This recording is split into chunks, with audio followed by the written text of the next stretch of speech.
అగ్నికి ఆజ్యం ఎల్నినోకు లూ గాలుల తోడు. అంటే ఒకవైపు ఎల్నినో గురించి మనం వినే ఉంటారు. ఈ మధ్యకాలంలో ఎక్కువగా వినిపిస్తుంది ఈ పేరు. ఎల్నినో పరిస్థితి వస్తే అంతటా కూడా కరువు వస్తుంది, ఇబ్బందికర పరిస్థితులు వస్తాయి. ఎప్పుడో 150 ఏళ్ళ కిందట వచ్చిన ఎల్నినో మరలా ఇప్పుడు రిపీట్ అయ్యే అవకాశం ఉంది. రేపు రాబోయే నెలల్లో అంటే ఈ ఫైనాన్షియల్ ఇయర్కి 3వ క్వార్టర్లో చాలా ఇబ్బందికర పరిస్థితులు ఉండబోతున్నాయని విశ్లేషకులు చెప్తున్నారు. విమర్శకులు కూడా దానిపై నిజమే అన్నట్టుగా ఓటు వేస్తున్నారు. అంటే సైన్స్ పరంగా ఒక రకంగా ఉంది, అలాగే జ్యోతిషపరంగా కూడా అక్కడ ఇబ్బందికర పరిస్థితులు రాబోతున్నాయని చాలామంది విశ్లేషకులు అనలైజ్ చేస్తున్నారు. అందుకే విపరీతంగా పెరిగిన ఉష్ణోగ్రత కూడా విపరీతంగా పెరుగుతున్నాయి అందువల్లే అనేది ఇక్కడ ఒక సర్వే యొక్క సారాంశం. ఉత్తర భారతం వైపు నుంచి వీస్తున్న వాయువ్య గాలులు, సో ఈ వాయువ్య గాలులు అనేవి ఏవైతే వస్తున్నాయో దాని నుంచి కూడా ఇబ్బందికర పరిస్థితులు ఉన్నాయి. ఈ ప్రాంతంలోని తేమను లాగేసుకుంటున్న వైనం, ఇక్కడ దక్షిణ భారతదేశంలో తేమని లాగేసుకుంటున్నట వాయువ్య గాలుల వల్ల. నైరుతి ఋతుపవనాలపైన ప్రభావం. నైరుతి ఋతుపవనాలు ఏవైతే ఎంటర్ అవ్వబోతున్నాయి అనుకుంటున్నామో ఆ ఋతుపవనాల వల్ల అటు వాయువ్య నుంచి ఇటు నైరుతి వచ్చే ఋతుపవనాలు వాయు నుంచి గాలులు వేయడం వల్ల వీటిని అడ్డుకునే ప్రయత్నం జరగచ్చు. ఇంకా నైరుతి ఋతుపవనాలు వెనక్కి వెళ్ళిపోయే అవకాశం కూడా ఉందని కొంతమంది అభిప్రాయం. అండమాన్లోనే ఆగిన ఋతుపవనాలు మరికొద్ది రోజులు వేడి సెగలే. చూడండి, ఇది అంటే ఈ ఎల్నినో అనేది ఏదైతే పేరు పెట్టి కరువు రాబోతుంది, అన్ని రకాల ఇబ్బందులు అవుతున్నాయి, సకాలంలో వర్షాలు పడకపోవడం, రావాల్సిన ఉష్ణోగ్రత కన్నా ఎక్కువగా ఉష్ణోగ్రతలు రావడం, ఇబ్బందికర పరిస్థితులు అవడం, నీటికి కొరత ఏర్పడడం, ఇవన్నీ కూడా మనం సింపుల్గా బ్రహ్మంగా చెప్పారు లేదా అంటాం. కానీ ఇక్కడ ఒక రకమైన సర్వేలో కూడా ఇటువంటి అంశాలు, విస్తుపోయే అంశాలు వెలుగులోకి వస్తున్నాయి. ఒకవైపు ఆర్థిక సంక్షోభం, ఆర్థిక మాంద్యం, చమురు సంక్షోభం, ఇవన్నీ ప్రపంచ దేశాలు మరలా ఈ పిచ్చి ఎదవ ట్రంప్ గాడు మరొక్కసారి ఇరాన్ మీద యుద్ధం ప్రకటించే అవకాశం ఉంది కూడా అంటున్నారు. ఆ యుద్ధం ఇంకా ప్రబలుతుంటే అదొక ఇబ్బందికర పరిస్థితి.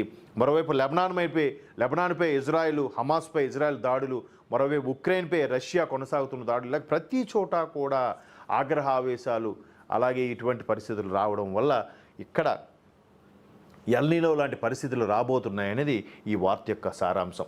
చల్లగాలిని అడ్డుకుంటున్న వాయువ్య గాలులు. పైన హెడ్లైన్లో చెప్పినట్టుగా పగటిపూట పశ్చిమ దిశ నుంచి వచ్చే ఈ తీవ్రమైన వేడి గాలుల వల్ల సముద్రం నుంచి వచ్చే సాధారణ చల్లటి గాలులు భూమి మీదకు రావడం లేదు. దీంతో తీర ప్రాంతాల్లో గాలిలో తేమ 80% తగ్గిపోతుంది. ఫలితంగా విపరీతమైన ఉక్కపోత పరిస్థితులు నెలకొంటున్నాయి. సాధారణంగా వేసవి సీజన్లో బంగాళాఖాతం అల్పపీడనం ద్రోణి ఉపరితల ఆవర్తనాలు ఏర్పడతాయి.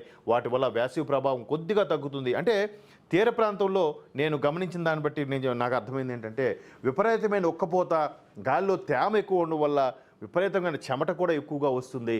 అయితే సాయంత్రం అయ్యేసరికి చల్లబడి సముద్రం మీద నుంచి విపరీతమైన గాలులు వీచే పరిస్థితి ఉండేది. ఇప్పుడు ఆ గాలులు లేకపోగా తేమ తగ్గిపోగా ఎండ తీవ్రత ఎక్కువ అవుతుందట. ఇక్కడ చూడండి, ఎల్నినోతో తలకిందులైన వాతావరణ చక్రం. ఆ ఎల్నినో ప్రభావం ఏదైతే పేరు పెట్టారో దాంతో వాతావరణం ప్రభావం తలకిందులైంది. ఇటు రావాల్సింది అటు, అటు రావాల్సింది ఇటు. అదే ఇక్కడ చెప్పారు. ఇప్పటికే వాతావరణ శాఖ స్పష్టం చేసింది, పసిఫిక్ మహాసముద్ర ఉపరితలం నీరు అసాధారణంగా వేడెక్కడాన్ని ఎల్నినోగా పిలుస్తారు. పసిఫిక్ మహాసముద్రం మీద నీరు, మహాసముద్రాల్లో మొదటిది అతిపెద్ద మహాసముద్రం పసిఫిక్ మహాసముద్రం, దాని మీద నీరు వేడెక్కడం వల్ల దీన్ని ఎల్నినోగా పిలుస్తారట. ఈ ఉష్ణోగ్రత సాధారణ కంటే 2 డిగ్రీలు అంతకంటే ఎక్కువ పెరిగినప్పుడు దానిని వాతావరణ శాస్త్రవేత్తలు సూపర్ ఎల్నినోగా పరిగణిస్తారు.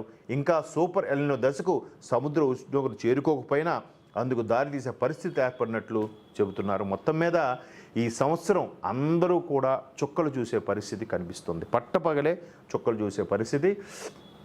అన్ని విధాలుగా ప్రకృతి పరంగా ఎప్పుడైతే మనం ప్రకృతిని విస్మరిస్తున్నామో, ప్రకృతి పరంగా ప్రతి 5 ఏళ్ళకో ప్రతి 10 ఏళ్ళకో ప్రకృతి కూడా జలిపిస్తూనే ఉంటుంది. ఒరే జాగ్రత్తగా ఉండండిరా అని తస్మాత్ జాగ్రత్త అని చెప్తున్నప్పుడు కూడా కలియుగ ప్రభావం వల్ల ఎవరు దీనిపై పెద్దగా సీరియస్గా తీసుకోవట్లేదు. ఎప్పుడు ఎలాగా చెప్తుంటారు లేరా అనేవాళ్ళు ఉన్నారు. సీరియస్గా తీసుకోకుండా ముందుకెళ్ళిపోయే వాళ్ళు కూడా ఉన్నారు. ఇది ఇక్కడ పరిస్థితులు.